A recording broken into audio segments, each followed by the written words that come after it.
Welcome to our program, Resetting the Civil Service. That is where we explore pressing issues that shape our society. I'm your regular host, Cephas Nadosu. Today, we are diving into a topic that is both critical and often misunderstood. That is understanding political power in the civil service. With me to digest this topic is Professor Joseph Achu, who is an independent scholar and the immediate past vice president of the arts section of the Ghana Academy of Arts and Sciences, and is also a retired professor of political science at the University of... Thanks a lot. I also have with me a retired social worker, practicing unionist, and currently the Deputy Executive Secretary of CLOG, Mr. William Hansen Kojo Krakani, right? Krakani, I got the name right. Thank you very much. Welcome, sir. Thank you. Am I allowed to call you comrade?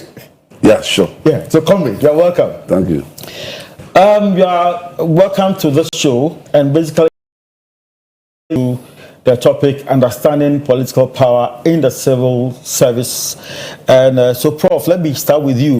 From academia perspective, what is political influence? How does it mix up or find its relevance in the civil service culture? Important topic, especially in the light of the fact that the current regime would like to reset the country, and resetting means you are repositioning, you are readjusting, you want to do things differently. So when you are talking about political influence, you are talking about the ability of politicians to influence things within the civil service. They use their power, well or not well, to see how best to reposition the civil service to promote development. And remember, the civil service is there to promote development. But that political influence can be negative if it is not used well. Negative in the sense that appointments are merits. The leadership is selected based on other criteria of being a party person, or the person has a godfather within the government. But I think that at the end of the day, political influence must be used to promote the public interest. It must be used to actually develop public policies for the good of the country. And above all, that political influence must be used to manage resources in the interest of the citizens. So Prof, basically, I can illustrate this with a knife that is used in the kitchen. It helps in putting food on our table, and that same knife can be used to kill, isn't it? Yeah, both negatively. So political power, if not well, lose its intended positive purposes. So comrade, how relevant do you find this topic? I mean, understanding or digesting the political influence in the civil service. I mean, from the unionist perspective, how do you find this topic relevant? I think it's the best topic of the year or the season, because over the years, not only this year, there has been attempts to make inroad by politicians into the civil service, to the extent that if there is no resistance, from the inner civil service, the purpose for service is established will be lost to Ghana. Because Ghana government or the state provides services to the public or to the citizenry through the civil service. You get it? Any service that the people need. If you want to talk about the provision of social welfare services, the service in the courts by probation officers, the service to the people at the children's homes, to the old people's homes, the service at the hospitals of, just call it marginalized. It is a specialized profession. And that is what the government or the state uses to provide to its citizenry to move the country forward. Politicization simply means, like he said, you bring in people who do not follow the processes that will merit the position you carry, because you have aligned yourself to a political power or the government of the day instead of using the system to the benefit of the people. You bring people. There is always a cost or a price to it. Okay, so you see, if you look at the structure of, let's say, a ministry, you have the chief director who is the senior most civil servant there. There's also a position for the political person who is the minister. So in that structure, what is the role of the political leader? How different it is? Is it from that of the civil servant who is the chief executive or the chief director? In fact, the political leader of the ministry, for example, the minister for a particular ministry, carries the bag of policies with the assistance of the civil servant. The policies that are going to be developed and pushed to the benefit of the country. So he is more or less an oversight person. He leaves the bureaucrats to do. So that difference must be seen. It's just ensuring that government policies are sent to the people through the ministry. So the interference, he's not a professional civil servant. If you take the example I gave, a minister could not be a probation officer to advise the court on adoption of a child. It is only the bureaucrat that can do. So he can only be there and ensure that things are going on well. Once in a while, he asks the chief director, are we okay? Sometimes the civil servant who is veteran and the seasoned one knows even the manifesto of the party in power and reminds them as to what to do. Say, we are forgetting this one, let's go. So that trust is there. It's not to interfere. You leave the job if you are a minister of health. Can you go to the surgery? The theater? No. Leave the job to the bureaucrat to perform. Leave the job to the bureaucrat to perform. Find a way of interacting with them. Go will be achieved as a government. Okay. So, Prof, on the same tangent, you see, when you talk about a team, we are looking at individuals with different skill sets, abilities, coming together for a common goal.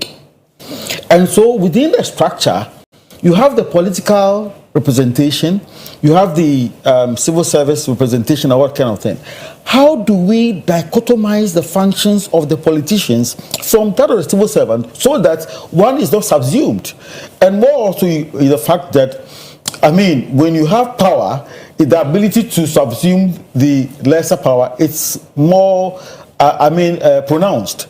So how do we define their role so that the teamwork would play, yet you don't have one following the other? Right. Okay. In any ministerial setup, the minister, you have the deputy minister, and you have the bureaucrat, so the chief director and the directors. Both of them. So the political head, so the minister and his deputy, are supposed to be, they design policy, they develop policy, they are supposed to have the ideas, and they design those policies to promote the public interest. But at the same time, they must have a vision. They must also try as much as possible to ensure that performance of people is monitored. And then the complementary role. So the minister designs or develops a policy. It is up to the chief director and the director, the bureaucrats, to implement. But these days, because of the interface of politics administration, that ensures that there is complementarity in the roles or in the duties of the minister and the bureaucrats. So, for instance, I'll give you. So, if a minister comes up with an idea or with a policy, it is not necessary that that idea or that policy will come from him. It will have come from the chief, the director, or the directors. So it's a complementarity. So how do they complement each other? And now I will tell you that the crucial role of a minister is to ensure how best his ministry is working, given the talent and the human resources at his disposal, given the financial resources at his disposal. It is up to the minister to bring everybody on board. But what we've seen these days is that ministers are fighting with their chief directors, right? Yes, we are not saying that you should not have tension. You can have tension, but how is the tension resolved? It is up to the minister to show that leadership in bridging the gap between policy and practice, or to bridge the tension, or to try as much as possible to resolve. Minister's role is to make sure that every unit is functioning properly. So Prof, yes. Sorry, let me cut you in here. Yes. I think you rightly mentioned the policy dimension and responsibilities of that of the minister. Yeah. But again, you realize that if you look at the function of the Office of the Head of Civil Service and the Public Services Commission, their functions is what culminates into directing and defining the function of the Chief Director. Mention is the administrative, the employment, promotion, and that human resources. Yeah. Human resource management. Yeah.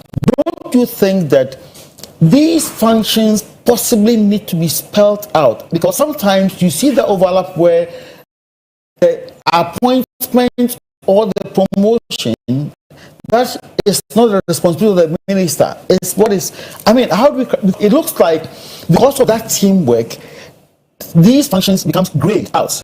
What do you think about this? No, as for duplications, they can come.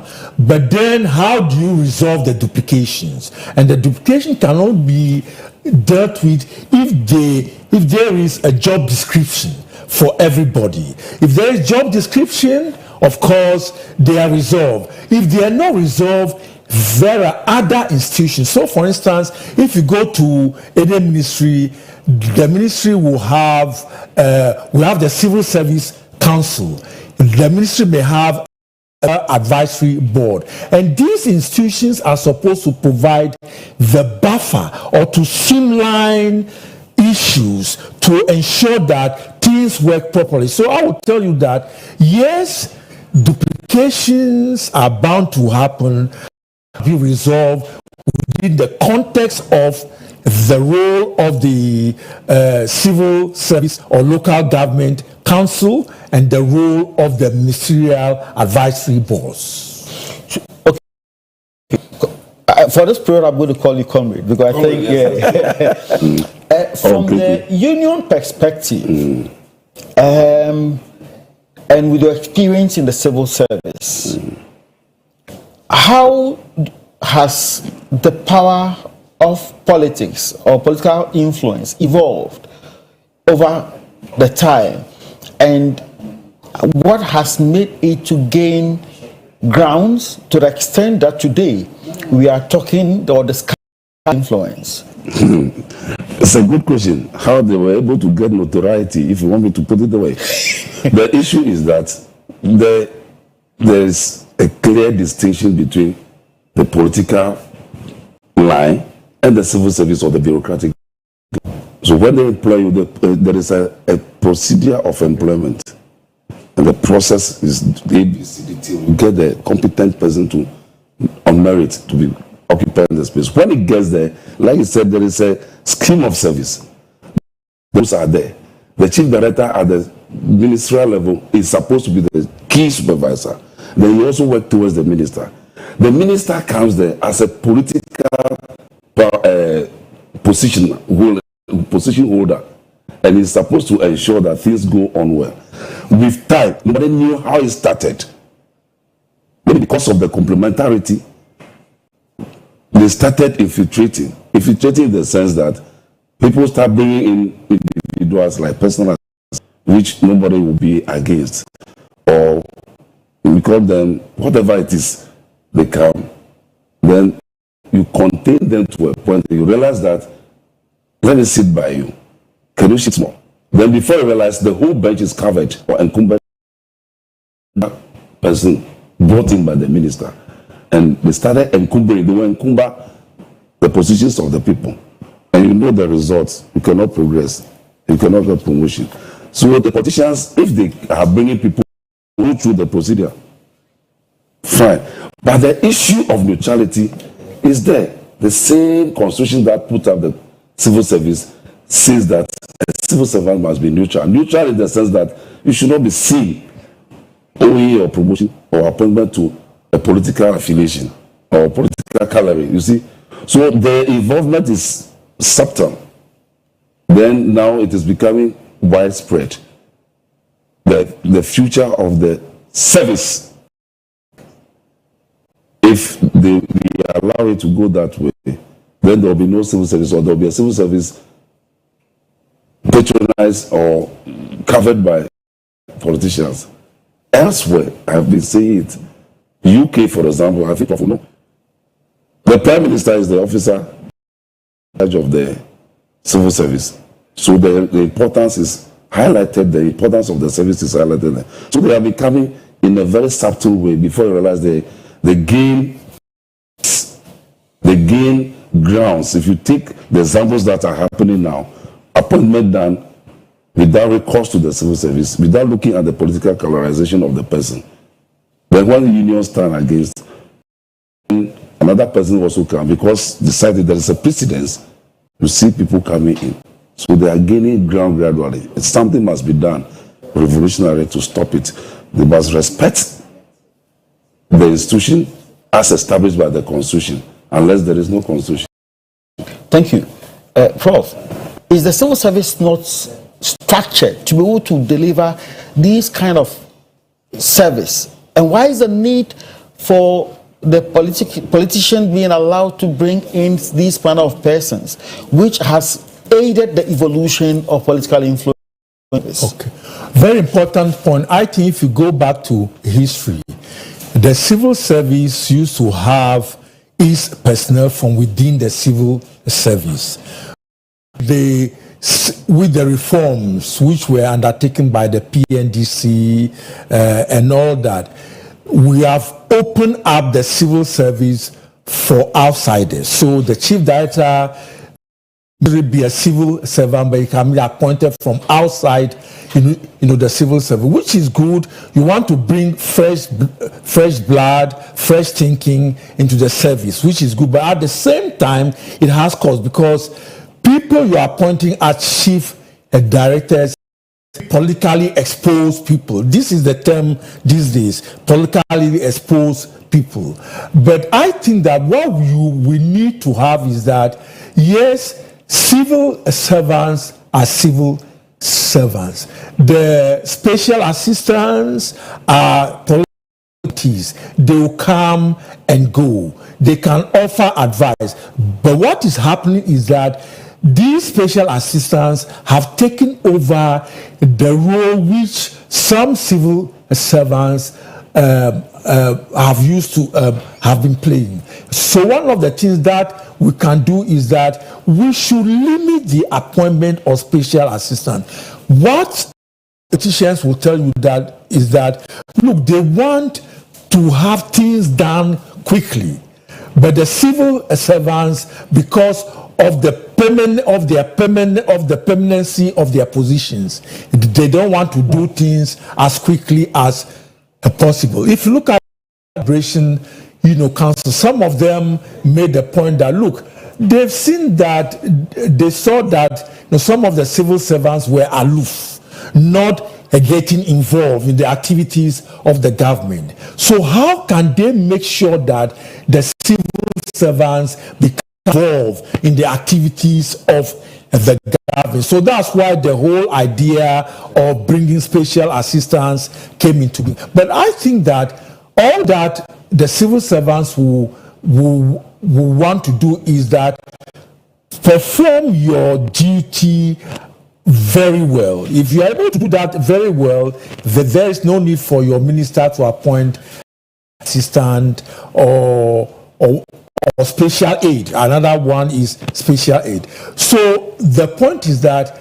we should try as much as possible to minimize the appointment of these special assistants and leave the work to the civil servants. And that means, I'm saying this, that we should try as much as possible to introduce performance contracts into the service. I know that some of the officers are on a performance contract, but how do we implement performance contract so that at the end of the day, everybody will have a key performance indicator to say that at the end of the year, I've met my target, and therefore I'm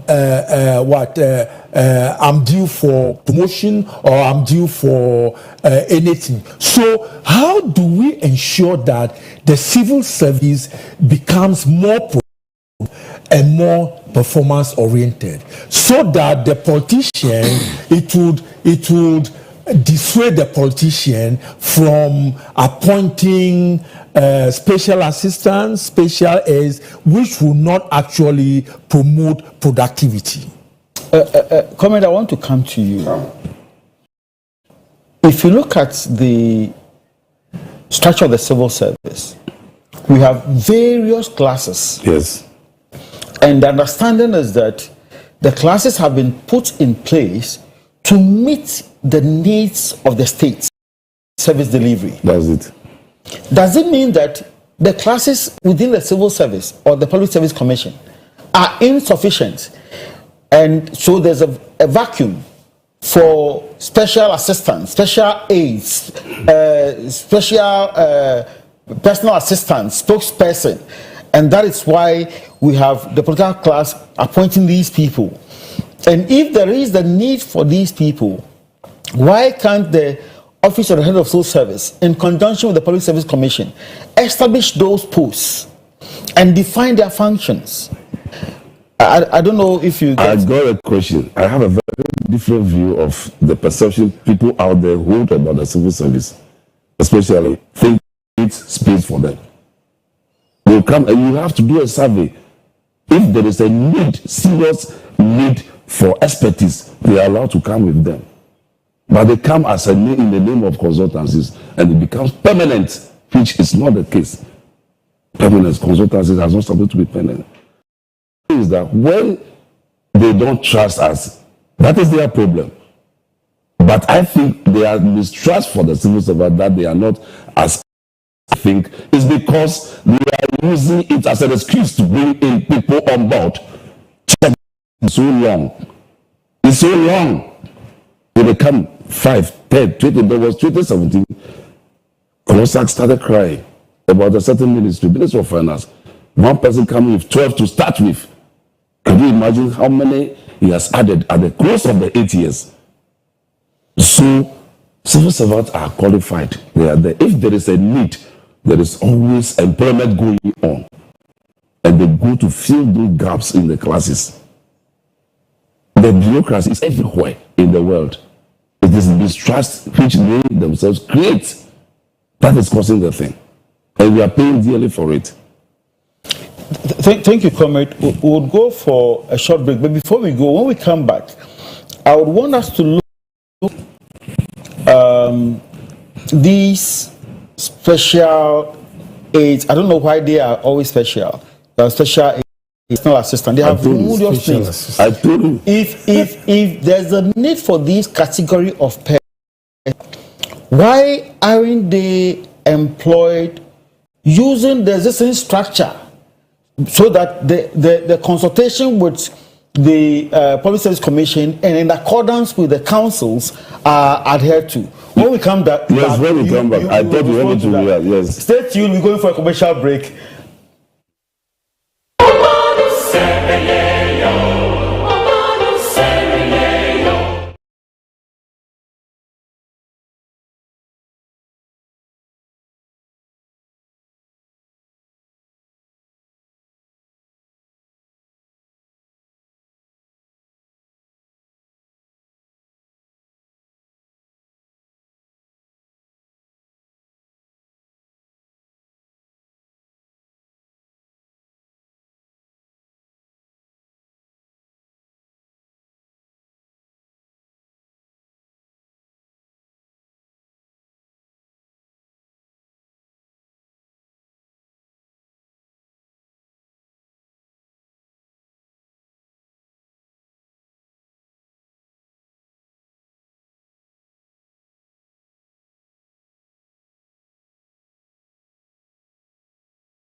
Welcome back. This Today we are discussing the research in the civil service.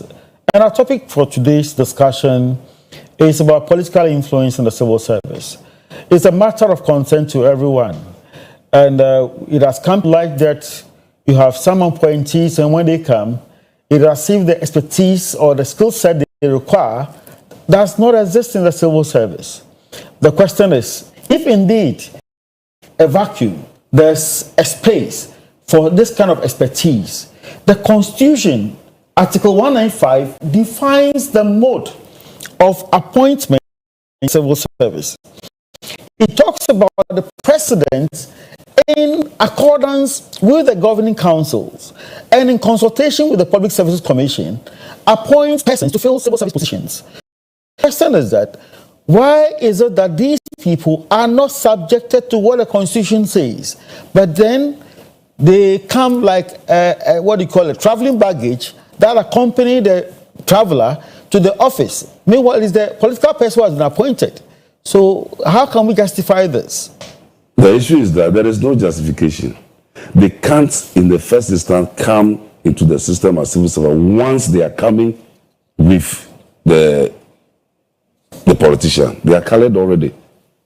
So if there is a need for a class or a job that needs expertise, the procedure is there.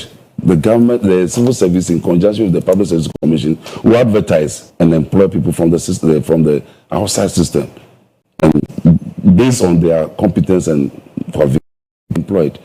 But what we are saying, which a lot of people are trying to on that, they are coming. If it is 2, 4, 2, 3, fine.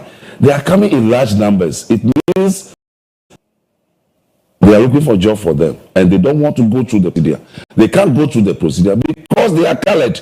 And you know what I mean by colored? Exposed. They are either, you can see directly that this man is from this party, and the law, the Constitution, does not allow it. So they can't come. So they come with quote unquote notoriety. I mean, I don't care, and they bring them in. They don't come to work in his office only. Then they start putting them at your place. You are the host, maybe the boss of this place. Then they bring somebody, they put it on top of you without due, and you can realize that it's not even qualified. And all the trainings that it goes with it, they carry it.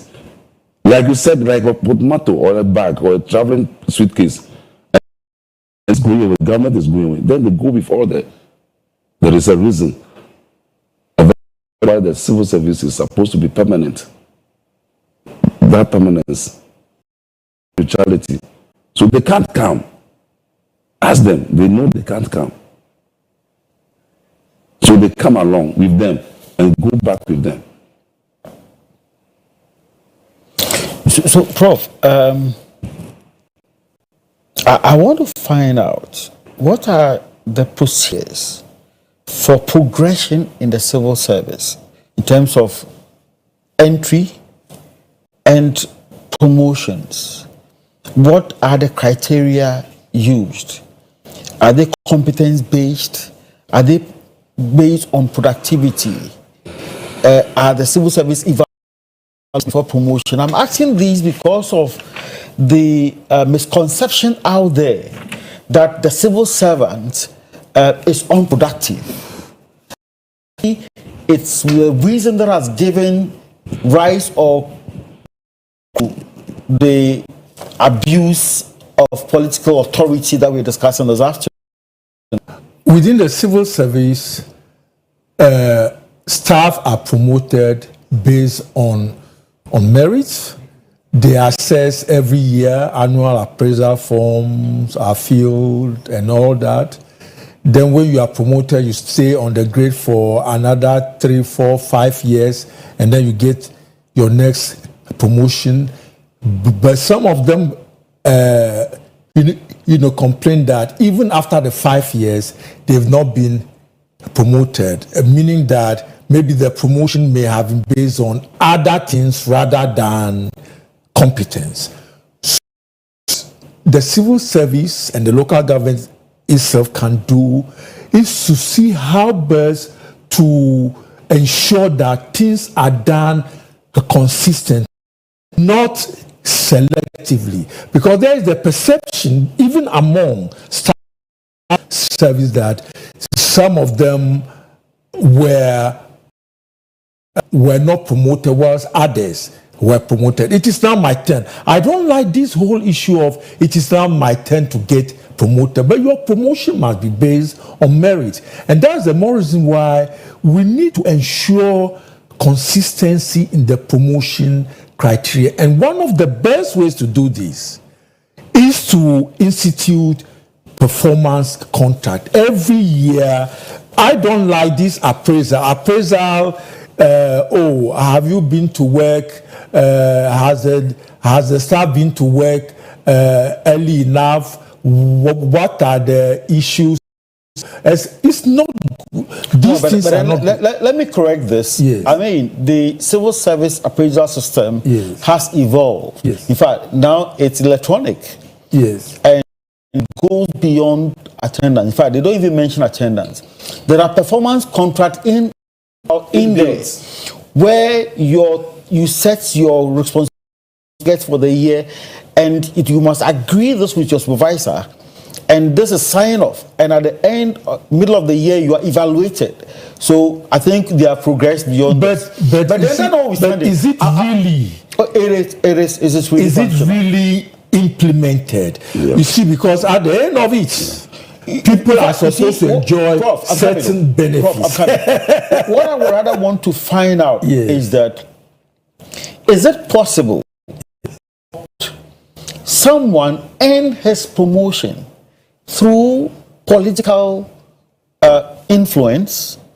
If we talk about firms that we've mentioned, I mean, I think we can talk about this. Is it possible? And if it is possible, how can we deal with this? It's not that. Is it possible? They are doing it. It's happening. Prof, you know. Comrade, you know. One of the, because of colorization, some people gain their promotions through that.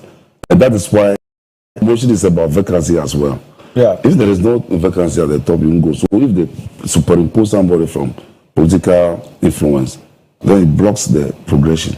It's possible, and it is happening.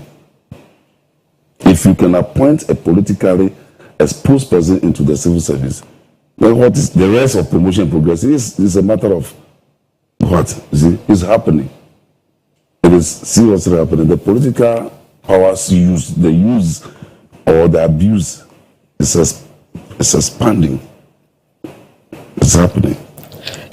In fact, we would come to a point where I would possibly ask you to profess a solution to the way what do you call it, political influence is growing like amoeba. But I want to find out. I want to find the extent to which political influence has become endemic in the civil service structure. If you look at the civil service, normally within the period of about 3-4 years, one is supposed to go on transfer from one location to the other. Do we see that political hand in there too? And I know, for instance, the civil service, there are sanctions also where sometimes people are even demoted for certain offenses, misconducts, that kind of thing. Be it the application of sanctions or transfers and that kind of thing. Do you also see the ugly head of politics rearing its head there? Yeah, somebody will call it weaponization of transfers and postings. It happens. It happens. But when it comes to light and the union is informed early, we cite it as an unfair. It happens. There are a lot of examples which we can give, which we cannot use names here.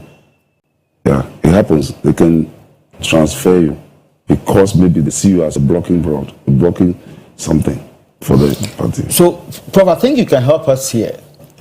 The essence of transfers is to ensure that there's a balance in the skill sets at every point of service delivery. Sure. And so, it's on need basis. Transfers can also be an internal control mechanism to eliminate the possibility of familiarity that could also undermine efficiency. Is it possible that, let's say you are the minister and I'm in your good books, I can come, I think Ministry of Energy or the presidency is, a bit, so I want to put. Well, as somebody who has been in administration for almost 20 years, I've finished administration for 20. I like transfers because it serves as a challenge to your staff. They can have different competencies. So if somebody is working in a certain area for 5 years, you can move him to another area to gain experience. It's a way of capacity development and developing even the staff itself, himself or herself. But sometimes transfers are used as a form of punitive measure, and I think that we should move away, from that. I have known ministers who come or MMDCs who have assumed office. I can't work with my coordinating director, transferred. I can't work with my chief director, I should be transferred. I can't work with the director, I should be transferred. Not based on, but maybe based on partisanship or based on I don't like you. One of the things that I have learned is that even if you don't like the person and the person is good, retain him and work together. So what if the person is not even meeting your expectations in terms of timelines for delivery? Well, if your expectation, then you deal with that. Then that's where the performance contract will deal with that. That at the end of the year, have you met your targets? You have not made your target. You give him or her a warning warning letter. Maybe if it doesn't improve, then you have now the opportunity to make a transfer. So I say that transfers are very important. They are good. They are good for capacity building, but we should not use them as a punitive measure. We use them as a way of capacity building and staff. So when we look at the incident of political abuse, where it normally would lead to imbalance or unfairness, how does it boost or undermine morale? Take it up. Can boost or undermine morale? Let's say because my position is perceived to be lucrative, or somebody eyes my position, so you are told that we don't want you there. Find flimsy excuse, you are booted out, somebody is brought in, or your face is not liked, so you are taken from where you are to somewhere else. How does this boost or undermine morale in the service? And could this be a reason why, if it's negative, then could it be a reason why people perceive that civil servants are unproductive? No, I think if I want to come in, it's obvious the morale will be low, frustrations will set in, but it doesn't end there. The individual civil servant who is worth his salt with his experience should be able to resist this type of things. If it's true, you can use influence, political influence, and you are there. It is happening in the ministries right now with reports coming to our offices. Then they bring somebody from outside. You obviously know that this man is a genius, but they place it above you and give you a corner sample. There is a chief engineer somewhere who is suffering like this. When it comes to our attention, and we have enough evidence, they will cite it for redress. You see, it doesn't have a future of the system. The future is dim if you continue to allow it to happen because of politicization or political influence to transfer or pull somebody. It doesn't. But we are talking about political power or influence, yes, and you're talking about resisting it. Wouldn't you be? No, you see, that is the word. The discipline is the key word. I remember asking a veteran civil servant who passed through certain regimes long before some of us entered the civil service, the late KB Asante. Yes. He told us a lot how he was able to sustain all the governments without anything. Who tells you today's civil servant will not grow to that level?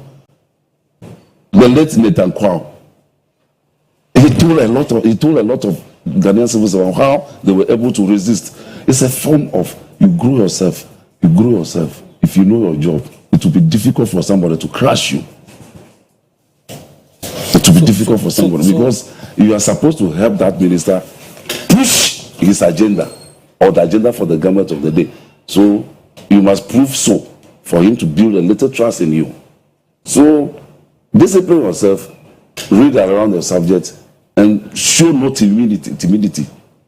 So, Prof, in his submission where he's advising that civil servants resist this political pressure, and the reality of the fact that once you resist, there's a tendency of being suppressed or intimidated. How can the resistance be done to avoid suppression or intimidation? Or how do we deal with the issue of suppression and intimidation? I think that, civil servants are always in a dilemma. They work within a highly intense political environment. Their ministers, deputy ministers, special assistants are politically exposed people. How can you deal with it? It's always a dilemma, particularly when some of them themselves have decided to wear party colors and actually do things which party people are supposed to do. So one of the things I always tell students who are civil servants is that you must believe in yourself, you must follow the rules and regulations, and you must be productive, because if you are productive and you are transferred not because you were not good, you were transferred because you have disagreed with your matter. A new boss will come, they'll recognize your productiveness and they'll bring you back. So always, if you want to stay away from partisanship, do your work, follow the rules and regulations, and you'll be fine. And that's the more reason why those in the service should not say that, oh, I want to become a deputy minister, or I want to become of government. I think that, you see, the civil service stands for continuity. And once it stands for continuity, the civil servants themselves must know that they must be above partisan politics. And it is the only way by which they would resist, if any at all, the incursions of the politicians.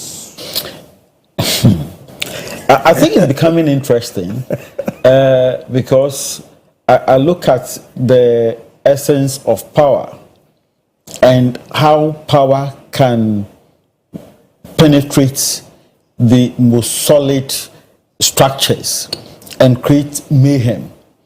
And so I'm looking at what the possible causes of political influence could be. I mean, the civil could be little. For instance, if politically aligned to you, who holds the political office, you realize that your check on me could be a bit minimal or undermined. And so this perception of public service corruption and that kind of thing, don't you think that this kind of political influence also has a role to play? Because there are no checks and balances. What do you think, Prof?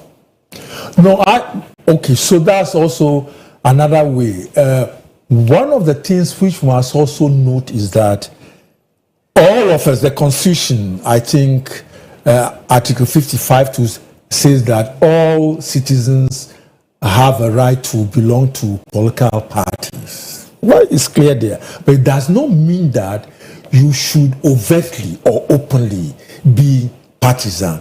So one of the things that you may want to do is that no, I'm a civil servant and therefore I should not become openly partisan. So that's one of the ways.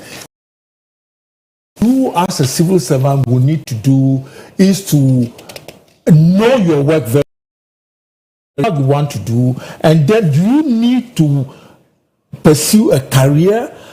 These days, some people use the civil service as a means to an end or as a stepping stone.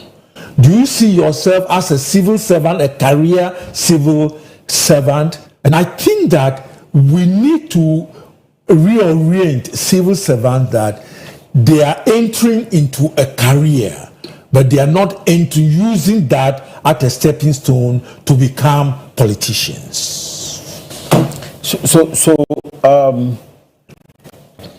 You see, I want us to look at or creating a balance between the expectations of the public of the civil service, juxtaposing that on the political expectations, and how both are so that you don't have one overly influencing the other. For instance, the civil service is supposed to support the government in power, also serve the nation. And by that extension, the civil service, in their scheme of things, develops their work plan and their budget and what have you. So the civil service servant is aware of all these rudiments. Then somebody is brought in as a procurement specialist or budget specialist or whatever have you. How do we ensure adherence to all these principles without any abuse that could lead to what is perceived as the public service corruption? Because when these things happen, they see it as an institution. They don't see that it's a special assistant somewhere who has taken over the tax. So how do we dichotomize some of these things? Like we continue to say, even the appointment of or bringing in somebody as a politician into the system is a corrupt behavior. It's already corrupt. We're not coming to respect the system, which is in place already. So, every class in the civil service, which in whatever class, when a politician comes in and being a procurement officer, it's a complete abuse of the system. Why are you bringing in somebody who is colored to come and combat the position being occupied by a career civil servant? It is an attempt to corrupt the system because you are bringing somebody you can easily influence. That is why we continue to say the need for Ghanaians to learn to enforce the laws, to discipline both politicians and the public must learn to respect the laws. The Constitution which puts the politician is the same Constitution that gives the rights and freedoms to all Ghanaians. So if you learn to respect and enforce the laws, we won't have these problems. Right now, if somebody is brought in and Crosser, for example, is resisting the coming in, we expect the public to support us, to understand that there is, the guys are saying there is a ruling you are holding. That ruling is on neutrality. And if the government respect that law and they're free to do its job for government, then there is harmony. But disrespect and disregard for the existing laws that we have all established ourselves, that is causing the trouble. Okay, so I want to also understand what possibly gives rise to such situations where a politically exposed person or a politician may be overly willing to bring his, in quote, special whatever. Is it because they may find it difficult to manipulate, or they may find their own person they are bringing easier to manipulate for the personal gain? Is that the reason? Or because they don't want to go by the principles and the rules and regulations laid down for the business processes that which they make to please it? I think if you want me to respond before Prof, The three of them are combined. The politician coming with an assistant who knows very well that there is a rule and regulation, a law for you not to come with a politically exposed person, knows the motive is bringing the person. And if the red tapeism, as he said, or we are always saying, it is no longer existing. We are working in teams. If you work in teams, the things will move with time. That red tapeism is gone long time. But the process is such that there are checks along the line.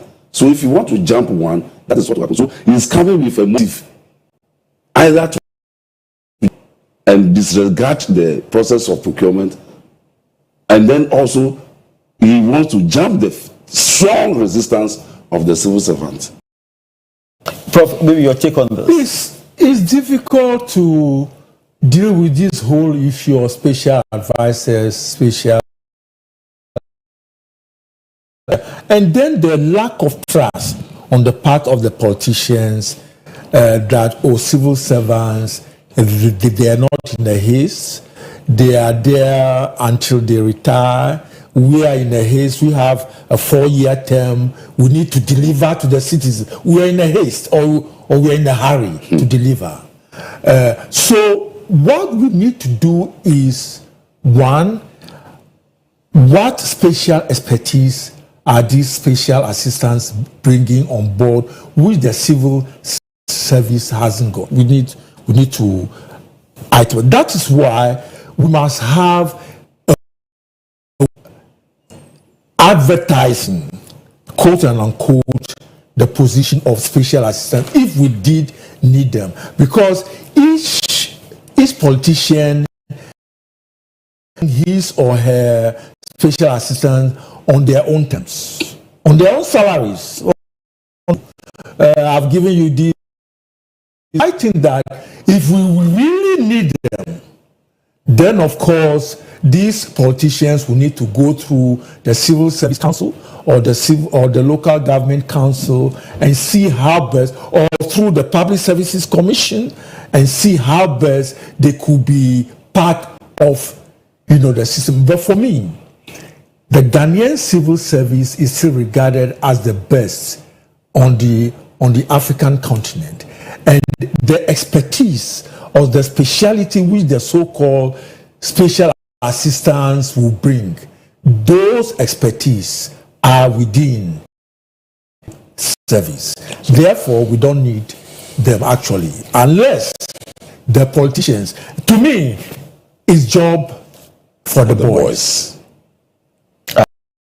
For the girls. Okay, for the girls. That's it. You see, I want to find. Often you realize that appointments come with special conditions of service, far and above what exists in the civil service.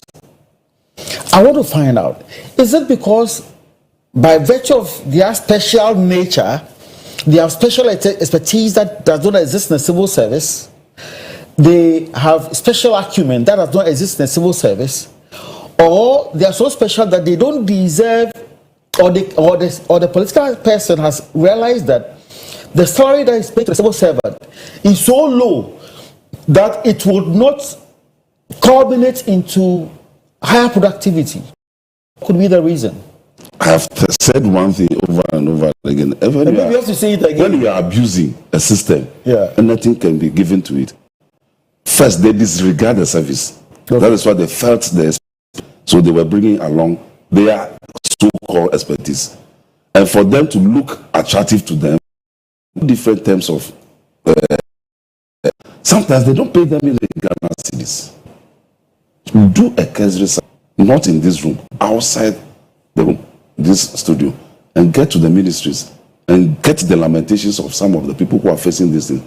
They do it just to hurry up, like he said, and go and make whatever they want to do and make whatever money they want to get and go. Otherwise, like he continued to say, they should go through the system. I am saying, even if you are coming through the system, once you are colored, then you will be disqualified along the line.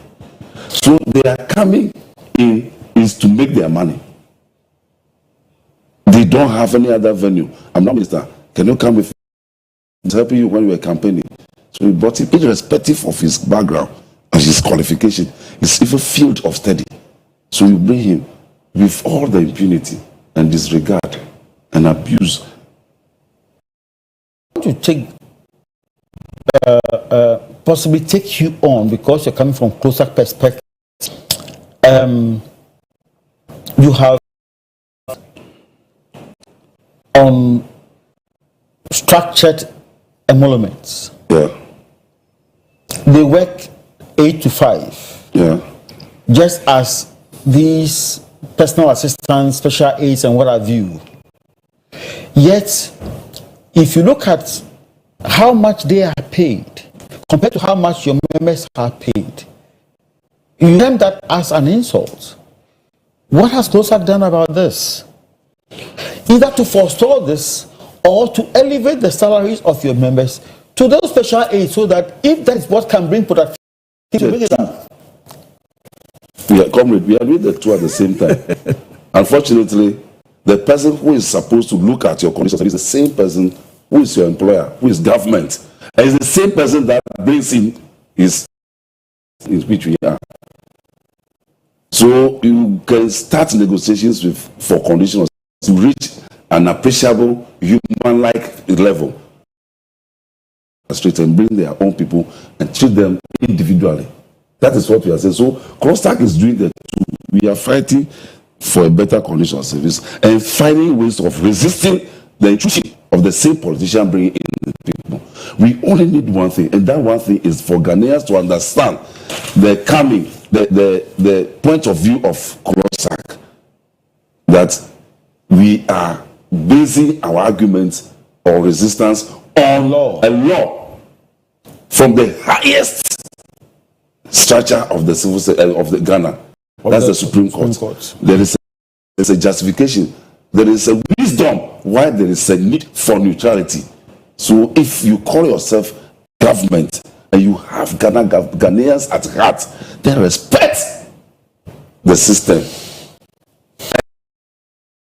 If the people you brought, you were not able to sack them in a way, but what are you creating in the minds of those, inciting them to war? So Prof, looking at the civil service, looking at the Public Services Commission, do you see, or are there any institutional weaknesses that might have created a fertile ground for the blossoming of political influence in the civil service? Well, yes. The first one relates to the way people are appointed. So if you look at the public have CEOs being asked to proceed on leave against the Supreme Court decision of 2017 that CEOs must not be removed by an incoming government. So how do we do our appointments? The appointments must be based. I'm one of the few people who say that look at the merit of the person. That's the first thing. And if you are talking about loyalty, yes, then you can. But we have not been able to balance merit and loyalty. We as a country will need to take a decision. Yes, merit first, loyalty or partisanship may come, second or third if you are using that. So we need to look at the way we appoint people. The second issue is that I think that the perception out there is that the public services are not productive. If you look at what is happening, even the National Economic Forum, look at the state-owned enterprises in the red, the accounts are in there, so no productivity. Even though CEOs are earning fat salaries, how do you deal with that? So the point I'm trying to raise is that the productivity, public services are not productive, and therefore they should not earn as much as they want to. So what we need to do, and that's why I was emphasizing the performance contracts If you do a performance contract with key performance indicators, the people who deliver, productivity will go up, and then you can pay them well. So we need to actually deal with the whole issue of productivity and salaries. If we are not able to fix the two around without dealing with the issues confronting the perception of Ghanaians about the public services in Ghana. But I think I need information to the effect that certain category of officers, I mean the senior officer service, sign performance contracts. But you see, if we have that generality of perception that a civil or the public service is unproductive, have we examined to what extent the political influence at the top is undermining or causing the unproductivity of these institutions? I agree with the role of politics in those institutions. Have we examined it? I agree with you. See, if you look at all the reforms that we have undertaken, they're all about productivity. All presidents in Ghana from Rawlings to date, of course, I have not heard President Mahama yet. They've all accused the public services of not being productive. Trend. All the session address, the civil service, the public services are not. So I agree with you that we should the politician to tax that, appoint competent people based on politics. You must appoint people. You see, impartiality is very important because it brings out the quality in the person. It brings out the merit in the person. And that is why I still go by the whole issue that impartiality is good, partisanship is not good for the public services in Ghana. Comrade, Yeah. you see, it is said that give a dog a bad name And hang it. So don't you think that of hanging the civil service is to give it a wrong perception? Yes, that they are not because productive. at least we have the record that for years on, GRA is a target, isn't it? Yeah. At the end of the year, the ministry submits its budget, and they meet the timelines, and within the budget, Parliament, Controller Accountant General, before the end of 31st March, they are able to submit their account. What again can we use as a measure of productivity? Yes, I continue to say that once we have politicized everything, our perceptions will continue to be so. Because governments come and go, and there are various parties that form those governments. So they come and will give you the names and then do whatever they want to do. Let's ask this joke. Recently, we are all saying, Prof, that Ghana's economy or Ghana is going down. If you check 2017 to date, how many personal assistants has that ministry not employed or brought on board? The minister for finance, Yeah. Honorable Kind of, yeah. You see, when you want to talk about expertise, and you want to talk about professionalism, it's a civil servant. But they brought in people. When we were shouting, nobody was supporting us. Nobody backed us, and they were there. What is the measure of performance of the economy at the end of the year? 8 years. Ghanaians both ways are saying that we are down. Previously, have there not been praises for the economy? Let's take it from Rawlings government, even Kufuor's government, up to Mills Mahama government, that there was something going up to the extent that they give us a certain lower level, middle level, whatever in the jargons. You get it? Were they not the civil servants that were working in the civil service, the expertise? It is the politicians who have gotten the whole country with that perception because of the infiltration approach that they are using. So, as we speak, at the Accra International Conference Center, there's a forum on the national economic dialogue, and I'm sure they're trying to seek ways of positioning the economy on its right path to progress, isn't it? Yeah. So with all these things we have discussed, they're looking at the economic perspective, but the drivers of the economy, those whose services drive the economy, are the civil servants. Yeah. With all these political influence on the civil servants, how do we, what would be the what do you call it, the national development perspective or impact on government? Well, one of the things that I always say is that we need to go back to basics, look at chapter 6 of the 1992 Constitution, the directive principles of state policy. Very important. It says that we should build a free and just society. Have we been able to do that? We have not been able to do that since 1993. So what I would like us to do is that let's go back to the principle of state, because everything that we want is there. Everything.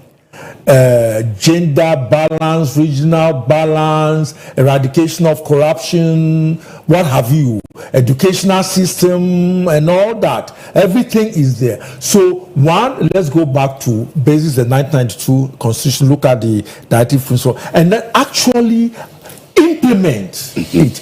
I've always said that I have taken a look at the manifestos of political parties.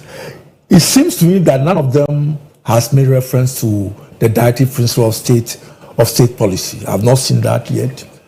So we need to do that. The second issue that we need to say, and I've been flagging this, is that our productivity is not as good as one would have expected at all levels, not only at the civil service level, the public services or the public sector in general. We should actually up our game in terms of productivity. We have not been able to do that.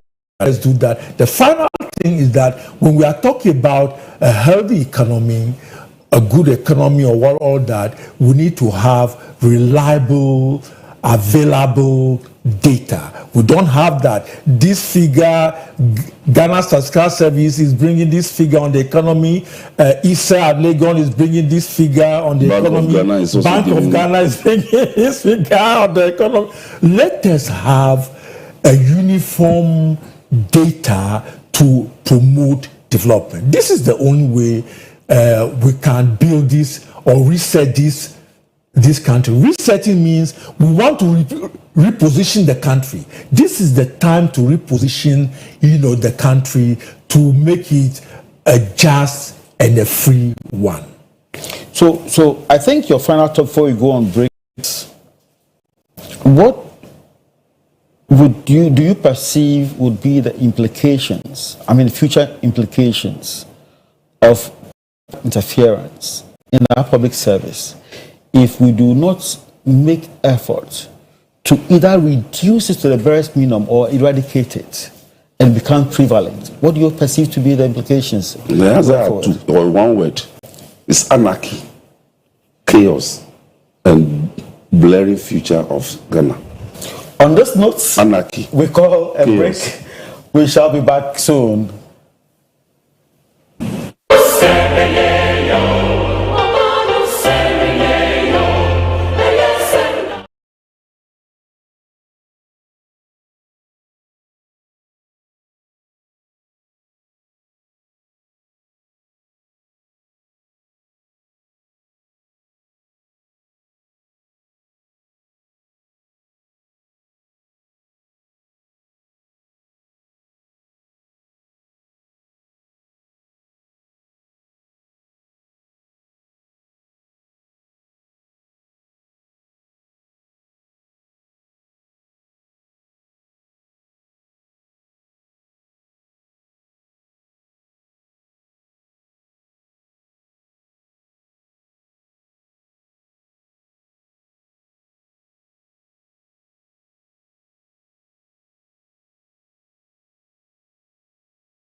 Welcome back. This is your favorite program, Researching the Civil Service. And today we're discussing the topic, political abuse in the civil service. Before we went on break, we were looking at public perception about productivity in the civil service. And we agree that sometimes this perception may be wrong. I want to find out from my comrade, how do we deal with public perception?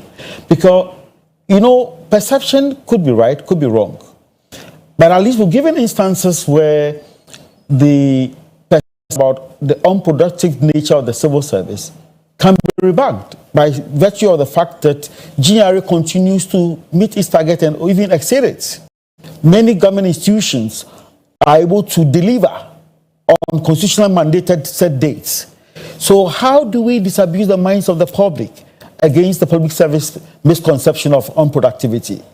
Thank you. I think one way of the things we can do is for the individual employees of the civil service to work hard.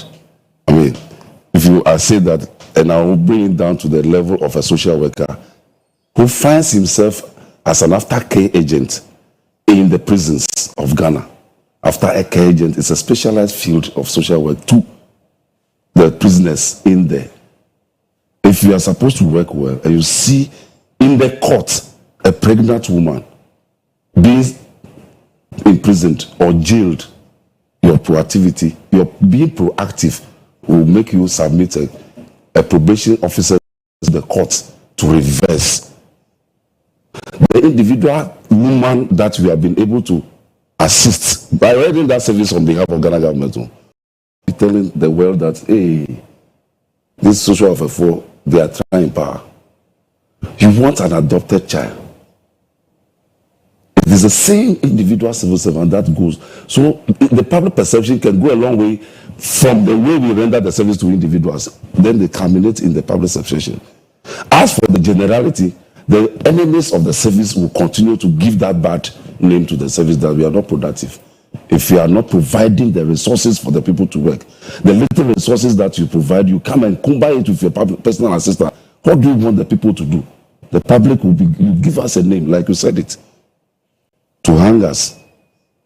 So by the largest one we can do is for the individual citizen to do well in their field, and for the public that receive the service to stand up and say, no, that is the issue.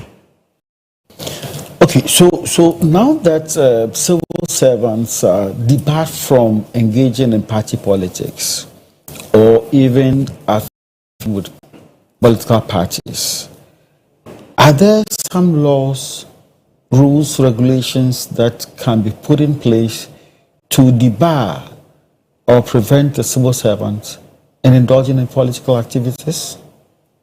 No, what are you saying? There is a law already asking us not to do partisan politics. Yeah. There is a law from the Constitution, and that's So the neutrality ruling. The enforcement of the law. Because of, again, I'm riding on the back of perception, where a political party comes into office, and you realize that the same public servant or civil servant who is supposed to be politically neutral is the same person who goes to seek favors from the political person. Eventually, he is influenced. Then we can come and sit here and complain about the fact that influence. So I'm saying that in addition to the law, are there any, policies, regulations that we can, or what measures to ensure adherence to what the Supreme Court judgment said? The adherence is one way. I mean, the application of the law is one way. Majority of the people who cover themselves in the civil service, when they come, they sack our people. So the punishment is there to deter the others from going. But when it comes to government or employer, bring in. The law was not one side. It's two ways. The employer and the employee are charged to be so, but they bring in people, and nobody punishes them because they are powerful. You get me? So I don't know whether you are getting a cue from what I'm saying. So once we looked at that angle, can we also look at how do we protect the civil servants from political manipulation? Do we need Is it the same law, or we need certain regulations or statutes? It's enforcement. And one of the weaknesses, the professor will attest to it, of Ghana or Africa, is that the lack of enforcement of the law. Best country that can be cited for good laws is Ghana. We make laws power, but we don't enforce them. Neighboring Togo here, the traffic misconduct that we do in Ghana, you cannot carry it there. We don't enforce. And it is stemming from the fact that we are not disciplined. A disciplined person will go by the rules. We don't enforce. Both employer and employees, the people who enact the laws, the parliamentarians or the legislators. If the policeman is very free with you, will tell you, when they catch a guy with a Okada, receive a telephone call. We don't enforce. So, Prof, I think I need to come to you here. Yeah. If I'm a civil servant and I feel that I'm not attracting the favor of the politician, and his PA, whoever he brings in, is receiving those kind of favors, I might be enticed, right? Yeah. How do we kill that, or what can be done to, one, either stop the politician from his luggages to the office when he's appointed? Are there some sanctions that can be applied? Or is there some aspect of the law that they are not aware of that we need to reawaken them on? Well, so one, I think that the politicians bringing people, his or her people, we may not be able to stop that unless there is a law that no government should appoint special assistants, etc., etc. We should have that. We should contest that in court.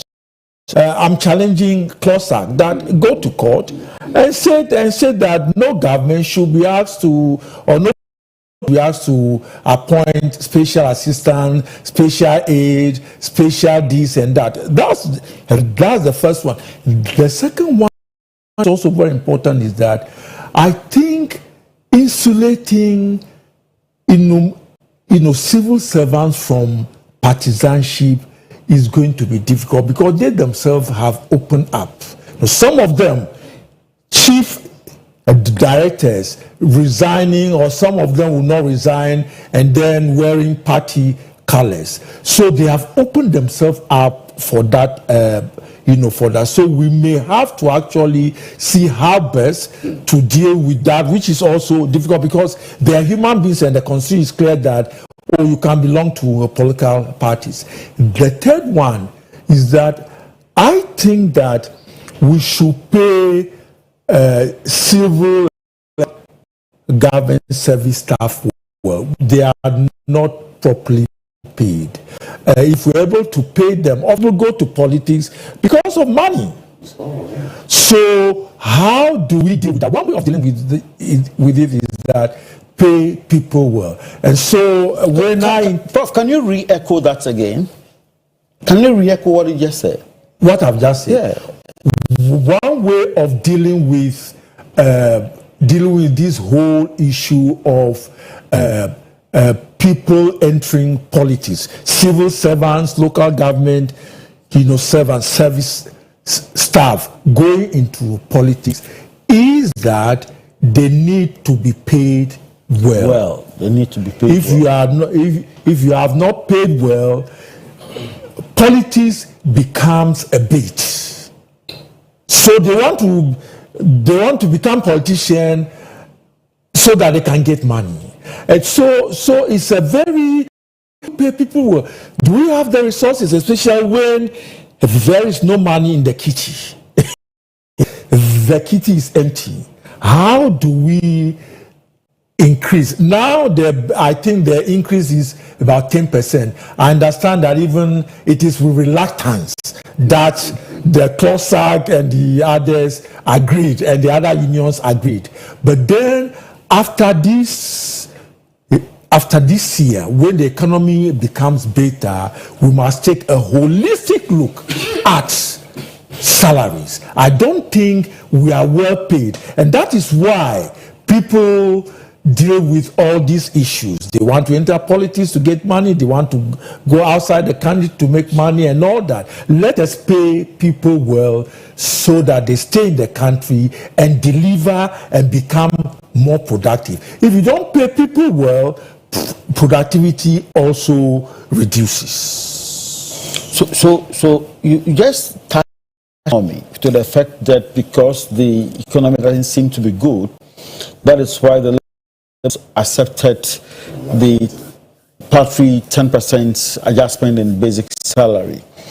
So in showing faith with the union, don't you think that then government must ensure that their appointees do not bring those special assistants and what have you, who would also become a cost to the economy? Do you think so? No, I agree. So, yes. Or better still, don't you also think that if there's a need for those people, then they must be prepared to adjust the salaries of the civil servants more than the 10% they agree? Yeah, sure. So when you're asking the labor unions to tighten their belts, government should also tighten its belt by not making such appointments, at least, for now. Or I would say that not at least for now, but I mean, need the special assistant, the work which they can do or the expect can be found in the civil and local government service, and therefore we should stop that. The last one, which is also very important, is that whether we like it or not, governments will have to take a decision to see how best to deal with the whole issue of productivity related to pay. We started with with this whole issue of equal work for equal pay, or the salary, this single spine. We started with that, but we were not able to, continue. If we're able to run the full cycle of the single spine, it will deal with some of these distortions in salaries. Comrade, we have an hand the appointments of the registrar of the birth and death registry, which CLOG is strongly contesting based on law. How do you perceive we can depoliticize such appointments into the civil service? What measures do you think we can put in place? You see, from the union point of view, we negotiate against these things. As we are speaking now, we are on strike because of that particular appointment. When we threatened strike, there was a good news from government side. No, we shall reassign. And that we are listening government. Then they change the posture. You see, it takes two people to tango. Is that not how they say? It is the employer and the employee that will come together to learn to chart a path of respecting the system or the rules and regulations. When CLOG or fighting against an existing, disregard for law, then the people will not, the public should not misunderstand us. As we are speaking, we are on strike. And the moment we succeed in this one, it is a way of checking government not to bring in people. That person you mentioned, you know the story. A former district chief executive during the late Mills government is overcolored to be overlooked. Before you know, somebody will be appointing another person of similar caliber into the system. What is the future of the civil service? The way we are doing it, if we disregard they say, let me ask you one question, maybe to wind up your question. Is the constitution made for Ghanaians? Is it not made for Ghanaians? It is. Are we not supposed to respect the constitution? That's the guiding principle. And CLOG went for an interpretation of the constitution. And we are aware that any Supreme Court is become binding on us as a law. Why are we disregarding the decision of the Supreme Court, which verdict was 7-0? What else can we do in attempting to resist political interference if the court says this is black and white, you cannot do? What else can we do? Should we carry guns? No. Discipline must respect laws, must regard laws, because the laws are meant for the good of the people. And you didn't make manifesto for animals, you made manifesto for human beings. So why are you truncating the system? Why are you truncating the system? I think it's getting very interesting. But then I still would want to know that what do you think will be the consequence if government stands on its ground by maintaining politically exposed person in the post to the future of the civil service?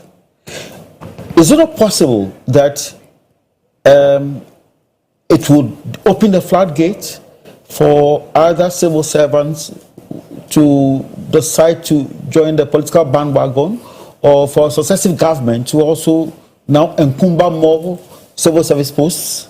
Yeah, I think you are correct. The precedents once set, if it is positive, it will be positive. If it is negative, that is, if you allow this one to go because of the power so much in them, so the floodgate is going to be open. Like you said, if the salary that they give to the personal assistant are way above the salaries that is enjoyed by the highest paid person in the civil service, one would humanly be attracted to go into politics. But if we are, then it means we are going to change the law or the constitution. That we should also do. So we'll be drawing the curtains down. I want your thoughts on the quagmire that we are confronted with currently. I heard clearly the government spokesperson on communication saying that the president had the vested authority to appoint. He read the in parts, it was referring to Article 195, did not mention that that appointment must be done in accordance with the councils and in consultation with the Public Service Commission. Yeah. As it stands now, how do we correct the wrong? Well, it will be a difficult one. You know, the government must be prepared to eat humble pie and say, well, we are withdrawing the appointment. Let us to the civil service process to appoint. The others, on the other hand, it depends on how long CLOG is prepared to be on strike, because there may be issues about some of the unions or some of the members become a bit decided about the length of the strike. So it depends on a lot of things, but I think that the property must be done.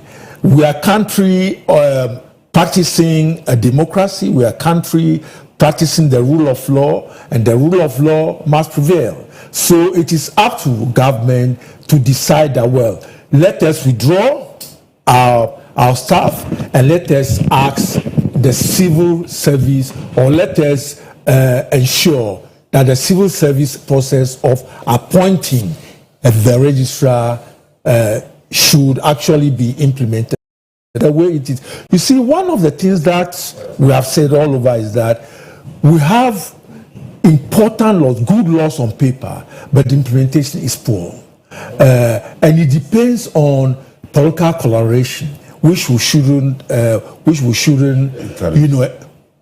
encourage. So we need to encourage the rule of law, and we need to promote the culture of enforcement. And the only way to do that is for the government to humbly withdraw. It will not dent the image of the government, but that is the perception out there. If you do that, or other appointments which they have in the pipeline, may be subject to controversy. I don't think so. Let us do the proper thing. And I always say that doing the proper thing is better than not doing so. And in politics, they have a term which says that you can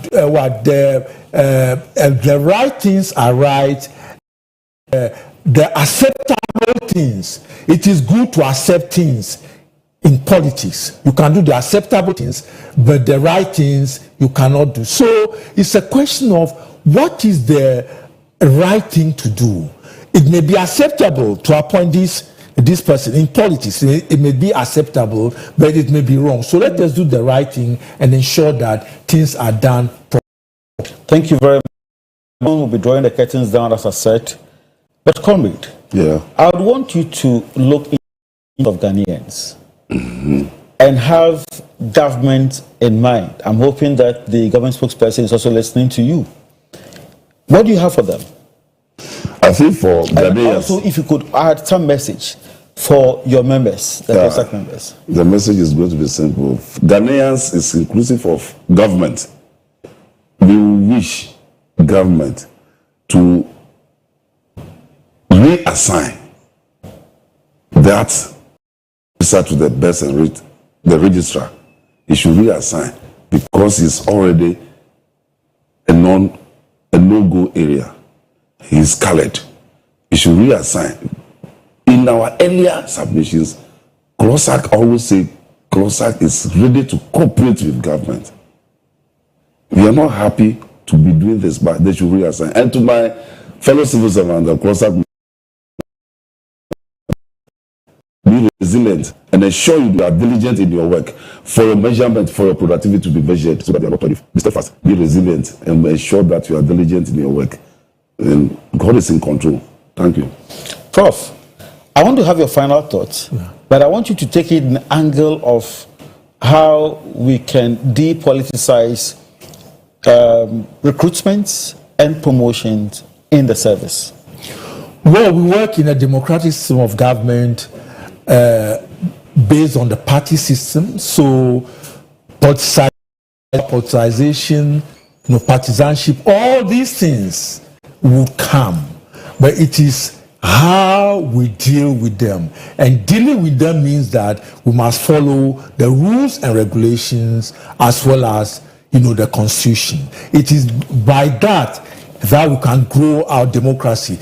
Our democracy must grow. Over 30 years of democracy must not to ashes. We must grow our democracy, and the only way by which we can grow our democracy is to reduce the partisanship and the over-politicization. Thank you very much. But before I draw the curtains down, I think I want to ask you just the last question. Fine. Currently, what is the status of the strike action? What is the stand of CLOG? I said it about 80 times when we came here. We are on strike. Our people should not go to work. If they resist, the resistance must continue. Depending on the level of strife, that one leave that one to government. If government stays today, one statement, one phrase, we have assigned. We are come back to work. CLOG is on strike. Okay, so an effective civil service is essential to modern day democratic society, and a measure of neutrality is necessary in order to effectiveness. For this reason, no civil servant must owe or be seen to owe appointment or promotion to partisan activities, since visible partisanship by civil servants would severely impair, if not destroy, the public perception of neutrality. And this is where we draw the curtains down on our production, Resetting the Civil Service. Today, we have been discussing political influence in the civil service. And with me, that helped me to digest this topic is Professor Joseph Atu Ayi, and Deputy Executive Secretary of CLOG, Mr. William Hansen Kojo Krakani. Viewers, we thank you for being with us. Stay tuned. Meet once again. We come to your homes once again. I'm your regular host, Cephas Na Dosu, bringing you all this production from CLOG TV. We end by thanking the Executive Secretary of CLOSAC, the members of the National Executive Council, the members and crew of CLOG TV, and the generality of CLOSAC staff all across the country. Thank you very much and stay tuned.